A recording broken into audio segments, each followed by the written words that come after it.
अखिल भारतीय सफाई मजदूर काँग्रेस रजिस्टर क्रमांक 7262 यांच्या वतीनं राज्यातील सफाई कर्मचाऱ्यांच्या विविध प्रलंबित प्रश्नांसंदर्भात मुख्यमंत्री देवेंद्र फडणवीस यांची भेट घेऊन निवेदन सादर करण्यात आलं।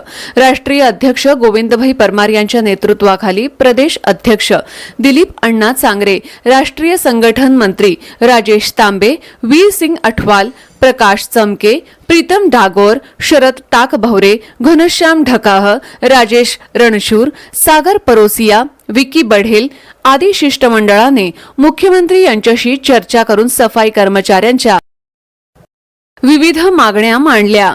यावेळी मुख्यमंत्री देवेंद्र फडणवीस यांचा शाल, पुष्पगुच्छ आणि स्मृतिचिन्ह देऊन राष्ट्रीय अध्यक्ष गोविंदभाई परमार यांच्या हस्ते सत्कार करण्यात आला। तसेच मुख्यमंत्री यांच्या हस्ते दिलीप अण्णाजी चांगरे यांना संघटनेच्या प्रदेशाध्यक्ष पदाचं नियुक्तीपत्र प्रदान करण्यात आलं।